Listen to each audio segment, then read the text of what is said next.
اتفاق رویایی برای فوتسال افغانستان. هموطنان عزیز، امروز قرار است از یک خبر تاریخی حرف بزنیم. خبری که شاید سالها فقط یک رویا بود، اما حالا به حقیقت تبدیل شده است. تیم ملی نوجوانان فوتسال افغانستان در آستانه حضور در یکی از بزرگترین رویدادهای ورزشی جهان قرار دارد. رویدادی که اسمش دل هر ورزشکار را می‌لرزاند. المپیک جوانان داکار 2026. این رقابت‌ها در ماه اکتبر سال 2026 برگزار می‌شود. میزبان این رویداد بزرگ کشور سنگال و شهر اصلی آن داکار است. اما سوال مهم اینجاست: اصلاً المپیک جوانان چیست؟ المپیک جوانان را ساده بدانیم. المپیک جوانان یک رقابت جهانی است، ویژه بازیکنان زیر 18 سال. معمولا رده سنی 15 تا 18 سال و تیم‌های زیر 17 سال هم می‌توانند شرکت کنند. در این مسابقات به جای فوتبال 11 نفره فوتسال برگزار می‌شود. سریع، هیجانی و بسیار سخت. و مهمترین نکته، از هر قاره فقط یک تیم اجازه حضور دارد و اینجاست که نام افغانستان می‌درخشد. چرا افغانستان نماینده آسیا است؟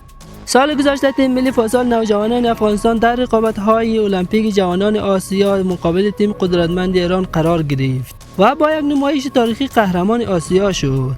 و نتیجه چی بود؟ افغانستان سهمیه مستقیم المپیک جوانان جهانی را به دست آورد. یعنی چی؟ یعنی از کل قاره آسیا فقط افغانستان در المپیک جوانان 2026 حضور دارد. این فقط افتخار نیست. این یعنی افغانستان جزو بهترین های جهان است. تیم ملی حالا در چه وضعیتی است؟ در حال حاضر تشکیل تیم ملی فوتسال زیر 17 سال ادامه دارد. کمپ های استعدادیابی فعال است. بازیکنان انتخاب می شود.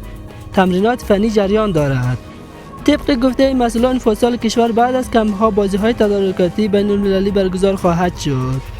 اینها برای یک هدف بزرگ: حضور قدرتمند افغانستان در المپیک جوانان سنگال. چرا این اتفاق تاریخی است؟ چون افغانستان نماینده کل آسیا است. در سطح جهانی رقابت می کند. مقابل بهترین های دنیا می ایستد. این فقط یک تورنمنت نیست. این یک پیام است. پیام استعداد، پیام تلاش و پیام امید برای نسل جوان افغانستان. سوال پایانی: به نظر شما افغانستان می تواند قهرمان المپیک جوانان 2026 شود؟ نظرتان را در کامنت ها بنویسید. اگر قهرمان افغانستان را دوست داری ویدیو را لایک کن.